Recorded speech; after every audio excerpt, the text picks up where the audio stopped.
자, 이 시간은 삼위일체에 대해서 강의를 하도록 하겠습니다. 이 말씀은 성경의 깊은 비밀을 알고자 성경을 2000번 읽고 그리고 21년 수도 생활을 한 선생에게서 배운 말씀입니다. 이 시간 여러분들이 이 말씀을 잘 듣고 받아들인다면 성경 2000번 읽으면서 21년 수도 생활한 그 사명자의 지혜를 얻게 되는 것입니다. 여러분 기대하고 잘 들어보시기 바랍니다. 자, 삼위일체. 오늘날 기독교 신학은 성부, 성자, 성신 또는 성령 이 세 존재가 하나다라는 주장을 합니다.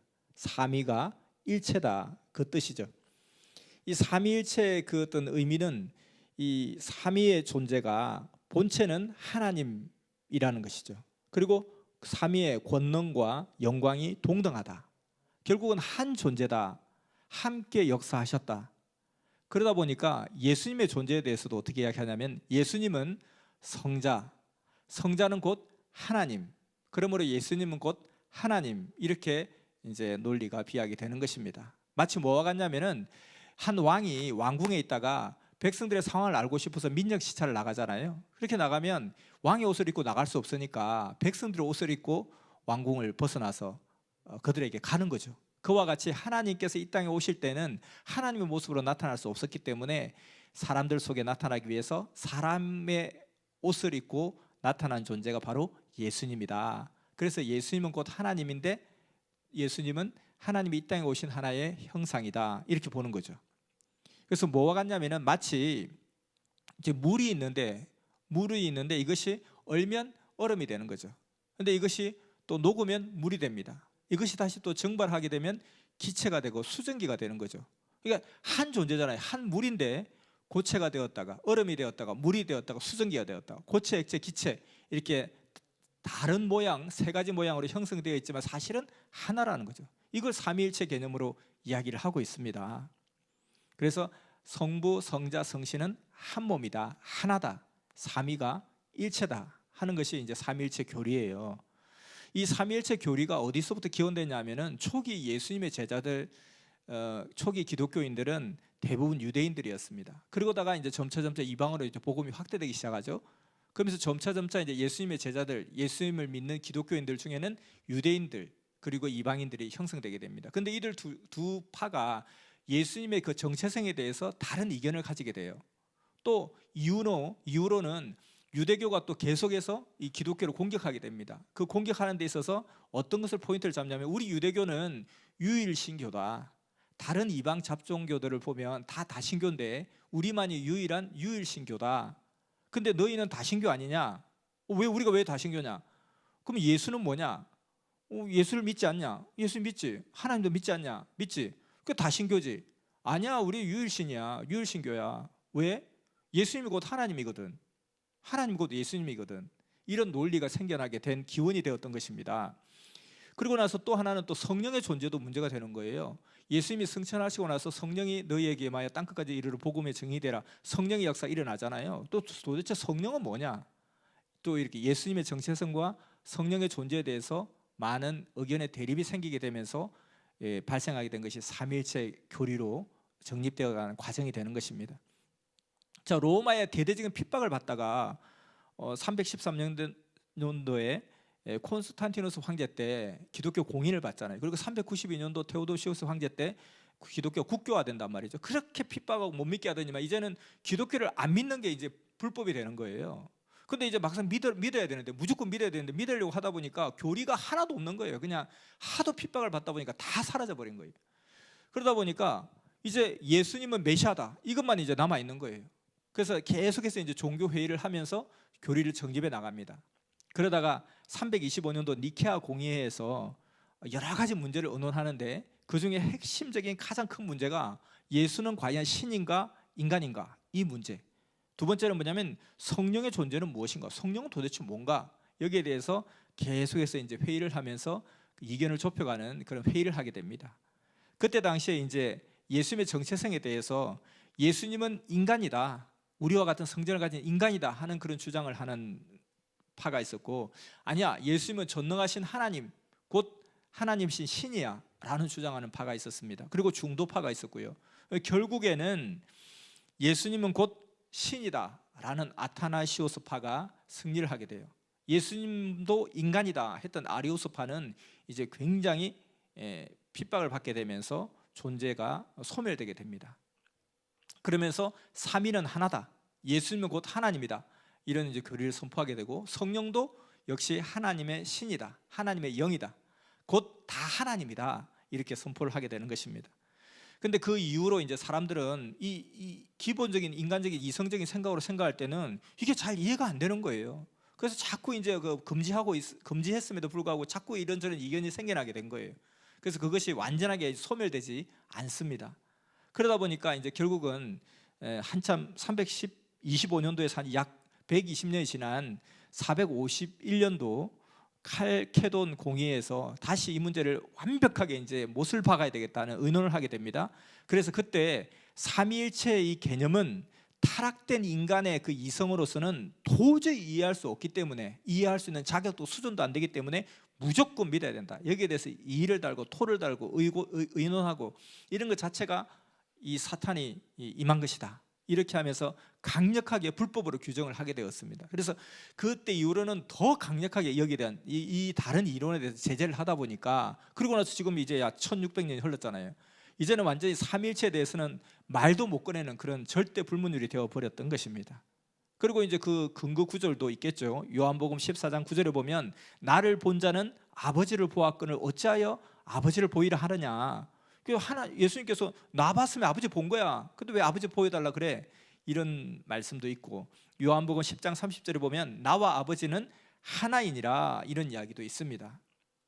자, 그래서 정말 가장 의문시되고 가장 말도 안 되는 이 논리가 삼위일체인데, 근데 그런 동시에 가장 지켜야 되고 가장 보호해야 되고 여기에 대해서는 절대로 터치해서는 안 되는 절대 불문율의 법이 바로 이 교리가 삼위일체 교리였다는 것입니다. 자, 그러면은 왜 가장 이것이 의문시되고 가장 말도 안 되는 교리인지 한번 문제 제기를 몇 가지만 해보겠습니다. 만약에 예수님이 하나님의 본체, 동등체이고 그 본체가 이 땅에 내려와서 역사를 하셨다면 예수님이 이 땅에 계시는 동안은 하늘나라가 비어있는 거죠. 마치 왕이 민정시찰 나오면 왕궁의 왕은 지금 없는 거잖아요. 사람들은 있다고 생각하지만 사실은 없는 거잖아요. 그런 것이라면, 그렇다면 왜 자기가 자기 보고 아버지요 기도하냐는 거예요. 예수님이 사복음서에 보면 많은 곳에서 예수님이 기도를 되게 많이 하시죠. 그 기도 누구한테 하는 거예요? 하나님께 하는 거잖아요. 자기가 하나님이라며. 근데 어떻게 하나님께 또 기도해요? 그리고 또 하나님을 부를 때 아버지라고 불러요. 그리고 예수님을 지칭할 때도 독생자라고 지칭하고 있잖아요. 하나님의 아들이라는 거죠. 그러니까 아버지와 아들이 같은데 또 아버지요 이렇게 부르냐는 거예요.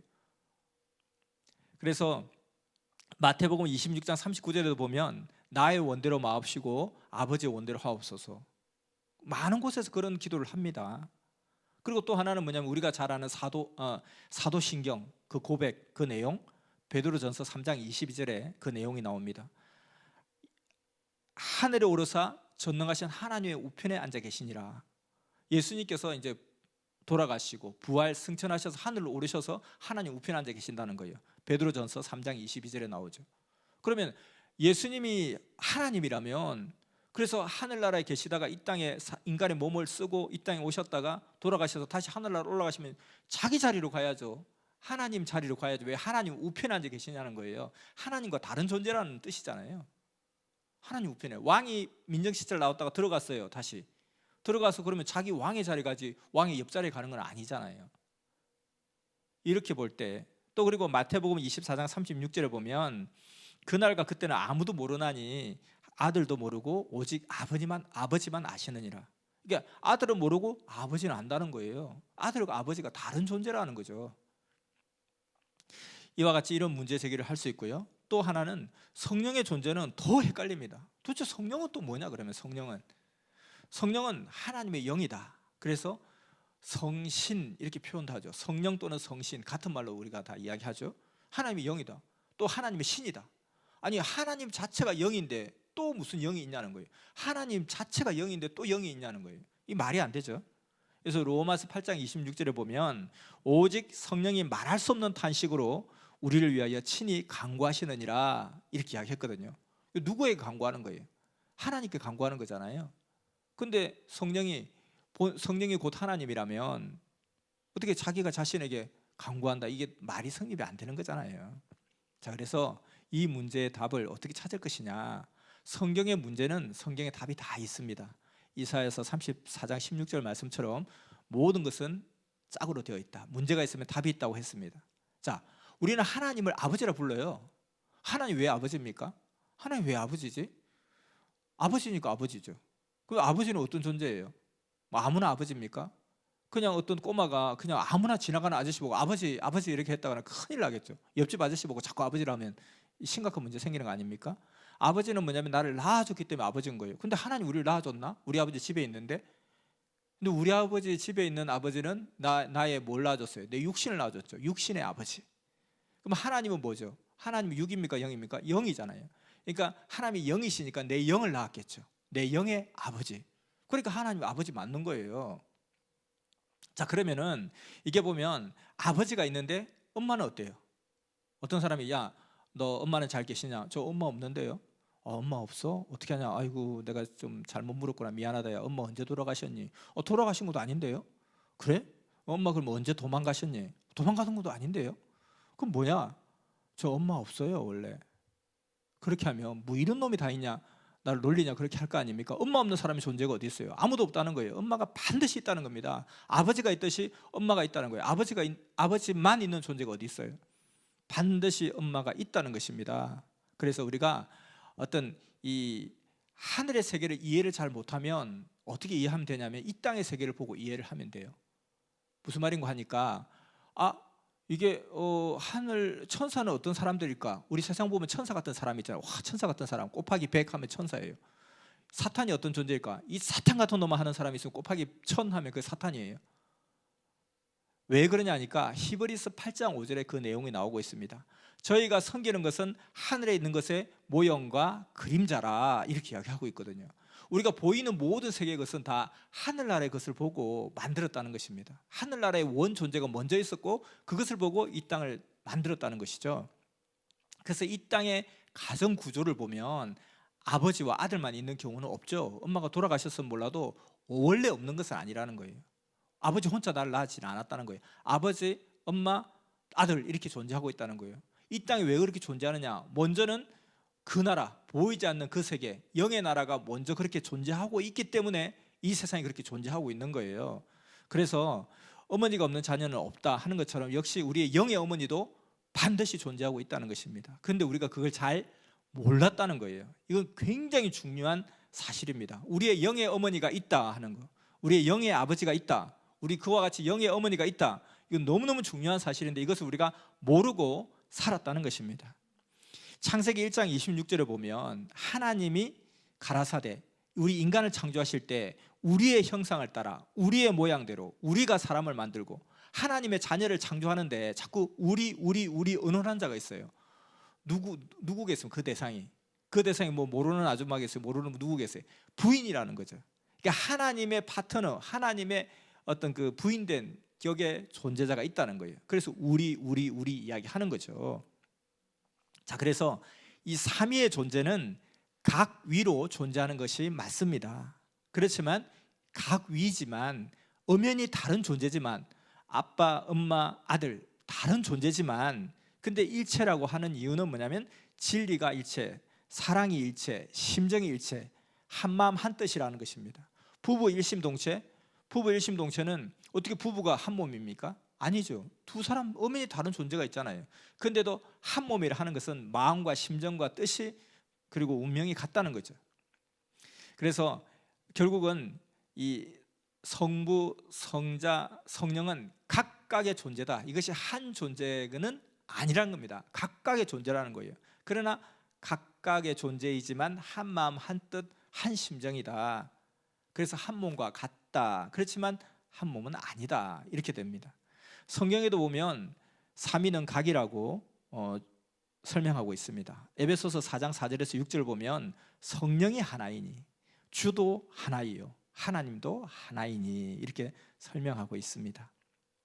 그리고 마태복음 28장 19절에도 그러므로 너희는 가서 모든 족속으로 제자를 삼아 아버지와 아들과 성령의 이름으로 세례를 주고 이렇게 표현하고 있습니다. 아버지와 아들과 성령 다르게 구분하고 있죠. 그리고 히브리서 12장 9절에 보면 모든 영의 아버지께 이렇게 나와 있고요. 그리고 요한복음 3장 16절 하나님이 세상을 이처럼 사랑하사 독생자를 주셨으니 하나님의 독생자가 곧 예수님이었다는 거죠. 그래서 이와 같이 하나님 따로 그 독생자에 있는 예수님이 다른 존재라는 것입니다. 그런데 사실은 한 마음 한 뜻 한 심정의 세계이지 존재는 다른 존재라는 것입니다. 그래서 삼위는 형상도 각각이고 그리고 남성상 여성상도 각각 완전히 다르다는 겁니다. 하나님은 남성인가 여성인가 중성인가? 남성이죠. 아버지니까 남성상이라는 것입니다. 그러면 성령님은 중성도 아니고 남성도 아니고 여성상이겠죠. 엄마는 여자죠. 자, 또다시 또 다르게 보면 시대적으로 본 삼위의 역사가 어떻게 달라지느냐, 이것을 또 보면 또 다르게 나타납니다. 구약은 성부 하나님의 시대였습니다. 성부 하나님이 주관하는 시대였습니다. 하나님은 주인된 입장에서 정치성과 주권성, 창조성과 최종적인 결정권을 가지고 굉장히 날카롭게 모든 것을 주관하고 처리를 하십니다. 그래서 구약에 있던 중심인물들도 그런 성격을 가지고 있었습니다. 그리고 하나님과 우리 인간과의 관계는 주종 관계, 주인과 종의 관계, 그런 관계였습니다. 그래서 주의 종 하는 것이죠. 그리고 신약은 이제 성자 시대로 중심이 달라집니다. 하나님이 재판장이라면 예수님이 중보자가 되어서 이끌어주고 변호해주는 그런 역할을 합니다. 황태자의 그 주권을 가지고 중보자, 구원자, 희생자 역할을 하시면서 역사를 펴나가셨죠. 그래서 신약 시대는 성자의 시대. 그래서 신약 시대 중심자들도 이런 성향을 같이 띠고 있습니다. 그리고 하나님과 우리 인간과의 그 관계성은 아들과 자녀, 부자 관계의 시대가 되는 것입니다. 자, 그리고 이제 그 기다리던 때가 왔던 이 성약 시대, 성약 시대는 성령의 시대입니다.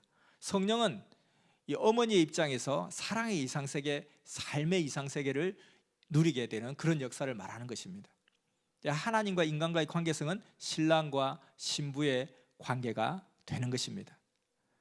성약은 신부 시대이기 때문에 성령의 존재가 뚜렷하게 드러나는 그런 시대입니다. 예를 들면 구약 시대에는 감히 하나님 앞에 아버지요 하는 소리를 할 수가 없었어요. 오직 전지전능하시고 거룩하시고 영광스러운 그런 하나님의 존재 있지 아버지라고 말을 못했어요. 그런데 신약 시대가 들어오면서 예수님이 아버지라고, 하나님을 아버지라고 칭하게 됩니다. 그리고 너희도 마찬가지다 하게 되면서 신약 시대는 하나님을 아버지로 부르는 그런 시대가 되었던 거죠. 그 전에 구약 시대에는 그런 개념 자체가 아예 없는 거예요. 마찬가지로 이 성약 시대는 이제는 성령 어머니를 찾고 성령 어머니가 주관하는 그런 시대가 또 되게 된다는 것입니다. 그 구약 때는 아직 때가 되지 않았기 때문에 그렇게 아버지의 존재를 몰랐고요. 또 아버지라고 부를 수도 없는 그런 상황이었습니다. 모든 것은 이게 때가 되어야, 그리고 누군가가 구원자가 와서 사명자가 와서 그것을 가르쳐주고 그 때를 가르쳐주고 의미를 가르쳐줘야 그때서부터 그 길을 따라갈 수 있다는 것입니다. 성령의 시대가 바로 지금 이 시대가 그러한 시대라는 것입니다.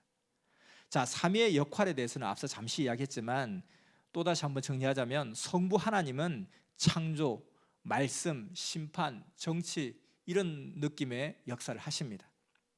아버지 같은 입장이죠. 그리고 아주 선이 굵고 아주 강렬한 이런 역사죠. 그리고 성자의 역사는 이 땅의 구원의 역사를 담당하면서 하나님이 인간을 창조한 그 목적을 이루는데 굉장히 많은 역할을 하십니다. 그래서 구원과 희생과 변호와 중보와 하나님의 증거, 그리고 진리 선포, 평화, 화목을 주관합니다. 그리고 이제 성령의 시대, 성령의 역사는 성령님은 모성신 어머님으로서 사랑, 예정, 관리, 그리고 양육, 감동, 증거, 위로, 그리고 기타 내적으로 도와주는 이런 일들을 하게 되는 것입니다. 그래서 성령은 감동과 증거와 깨달음의 신이며 능력의 신이며 청결과 성결의 신이며 사랑의 신이며 상천하지의 최고의 미의 여신으로서 우리를 하나님의 신부의 영으로, 휴거의 영으로 우리를 양육하시는, 키워주시는, 도와주시는, 보호해주시는 그런 역할을 합니다. 그래서 우리가 정말 성령님 그러면 우리가 너무너무 이상적인 엄마, 너무너무 이상적인 엄마 곱하기 한 10만 배, 무한대, 그러면 성령님 어머니 너무너무 좋은 아버지 곱하기 10만 배, 수만 배 하면 하나님, 이렇게 느끼면 되는 것입니다. 그래서 성령의 9가지 열매에 대해서 갈라디아서 5장 22절에 이야기하고 있는데요, 오직 성령의 열매는 사랑과 희락과 화평과 오래 참음과 자비와 양성과 충성과 온유와 절제라고 했습니다. 이런 열매를 맺게 성령님께서 하늘 어머니, 내 영의 어머니, 내 영의 엄마가 이렇게 도와주시고 함께 해주신다는 것입니다. 자, 그래서 이 성령을 우리가 어떻게 하면 느낄 수 있을까? 성령이 어떻게 하면 우리에게 나타나게 할 수 있을까? 성령이 우리가 어떻게 하면 성령께 다가갈 수 있을까? 그 성령을 드러나는 형태를 보면 성령은 만물을 통해서 상징적으로 나타납니다. 만물의 아름다움을 통해서 나타나고요, 그 황혼역의 그 아름다운 그 모습, 그런 모습으로, 또 꿈의 어머니의 모습으로, 꿈의 또 여자의 모습으로, 여러 가지 차원대로 만물을 통해서 상징적으로 나타납니다. 그리고 또 성령을 받는 방법을 보면 성령은 간절히 기도하고 자꾸 찾고 간구하고 부르면 더 가까이 느낄 수가 있습니다. 성령은 늘 어머니같이 우리 옆에 계시면서 우리를 도우시고 돌봐주시고 보호해 주시는데 우리가 느끼지 못하죠. 접점을 찾으려면 자꾸 부르고 찾고 간구하라는 것입니다. 그리고 또 시대 말씀을 증거할 때 굉장히 강력하게 성령의 역사를 느낄 수 있고요, 그리고 기도하고 찬양할 때 성령의 역사를 강하게 또 느낄 수가 있습니다. 그리고 시대의 하나님의 사명자를 증거할 때 더 강력하게 느낄 수가 있습니다. 자, 이렇게 삼위일체에 대해서, 삼위의 존재에 대해서, 삼위일체의 근본 뜻에 대해서, 삼위의 존재에 대해서 정확하게 가르쳐주는 것은 지구상에 이곳 한 곳밖에 없다는 것입니다. 그 어디에서도 많은 사람들이, 인간이 비슷한 생각을 가지고 있고 비슷한 본성이 있기 때문에 삼위일체, 이게 말이 참 안 된다, 어떻게 하나님이 예수님이고 예수님이 곧 하나님이고 성령님은 뭐고 뭐 도대체 헷갈려 죽겠다, 이런 것을 모든 사람이 생각하면서도 이걸 절대로 지켜야 기독교의 정체성을 지키기 때문에 이것을 지켜왔는데, 이것을 아무도 설명할 수 없었기 때문에 여기에 대해서 터치하는 것 자체가, 생각하는 자체가 죄악이다, 그리고 아예 인간의 타락된 인간의 이성으로 이걸 갖다가 해석할 수도 없고 판단할 수도 없고 여기에 접근할 수조차 없으니 아예 금지, 무조건 믿어, 이렇게 금지했던 상황인데, 진리의 역사는 모든 사람에게 다 이해가 되고 어떤 상황에서 이해가 되는 게 진리의 역사잖아요. 그래서 충분히 이것을 설명을 때가 되면 할 수 있다는 것입니다. 그런데 때가 이르지 않으면 안 되는 거죠. 예수님 때도 이미 하나님을 아버지라 부르면서도 신랑과 신부의 혼인잔치 이야기들을 많이 하시죠. 그때는 신랑 신부 시대도 신약 시대는 아닌데도 불구하고, 그러면서 내가 아직은 다 말하지 못하겠지만 때가 되면 내가 밝히 말해주리라 했던 그 시대, 그 때가 되었기 때문에 이것이 이렇게 속 시원하게 밝혀지는 시대가 된 것입니다. 그리고 또 하나님의 절대적인 사명자, 하나님을 대변하는 절대적인 조건을 세운 사명자가 있기 때문에 이러한 비밀이 풀어지는 것입니다. 우리는 이러한 때에 어머니의 존재, 우리 영의 어머니의 존재를 정확하게 알아야 되겠습니다. 우리의 영이 있기 때문에 영의 본능으로 우리 어머니의 존재를 얼마든지 내가 찾고 집중하면 느낄 수가 있습니다. 자, 이제 결론을 내리겠습니다. 삼위일체, 성부, 성자, 성신은, 성령은 하나다, 그게 아닙니다. 한 몸이 아닙니다. 삼위는 각위다, 각각으로 존재한다. 그러나 진리일체, 사랑일체, 심정일체, 뜻의 일체다. 마치 부부일체 이 말과 같다. 부부일체라는 것은 부부는 각각의 몸이지만 한마음 한뜻이다, 그런 뜻이다. 그래서 삼위는 각각 존재한다. 하나님은, 성부는 하나님 아버지, 성령은 하나님 어머니, 하늘 어머니, 그리고 성자는 우리의 어떤 자녀된 입장. 그러나 이 삼위는 전능하신 신의 세계죠. 자, 각각 역할은 다르지만 뜻은 하나다. 조화롭게 역사를 하신다. 마치 집에 들어가는 문이 3개가 있어요. 근데 어느 문으로 들어가도 집 안에 들어가는 거잖아요. 그래서 하나님 문, 성령님 문, 성자의 문, 어느 문으로 들어가도 결국 한 집에 들어간다, 이런 개념으로 생각하면 되겠습니다. 자, 결론 두 번째는 지금은 성약 신부의 시대이기 때문에 성령의 존재가 확실히 밝혀지면서 그 성령을 통해서 완전한 신부로 휴거되고 성장되는 시대가 되었다. 우리가 그 시대에 왔으니 이 비밀을 알고 그 시대에 맞게 성령님의 존재를 알고 나아가야 되겠다 하는 것입니다. 세 번째는 요한복음 16장 25절에 이것을 내가 비사로 너에게 일렀거니와 때가 이르면 내가 다시 비사로 너에게 이르지 아니하고 아버지에 대한 것을 밝히 이르리라. 그래서 이 때가 되어서 이제 아버지의 시대에서 때가 되어서 성령의 시대로 오니까 이 성령의 존재, 하늘 어머니의 존재에 대해서 확실하게 밝혀주는 그런 예언이 이루어지는 그런 때라는 것입니다. 이러한 때를 우리가 만났으니까, 이 비밀을 알았으니까 삼위에 대해서 각각 하나님께 구할 것, 성령님 어머니께 구할 것, 또 성자께 구할 것. 성자는 우리의 인간 창조 목적을 이루는 것을 도와주고 우리의 휴거의 역사를 도와주는 그런 존재, 구원을 책임져 주는 그런 존재. 각각의 역할이 다 다르고 각각의 색깔이 다 다르고 각각의 느낌이 다 다르다는 것입니다. 그러나 한 마음과 정신으로 우리를 이끌어 주시는, 우리를 보호하시는 신이시기 때문에 우리가 이것을 정확하게 안다면 우리가 더 이상적인 역사를 펼쳐나갈 수 있을 것입니다. 자, 이것으로 삼위일체의 근본에 대해서 이야기를 했습니다. 감사합니다.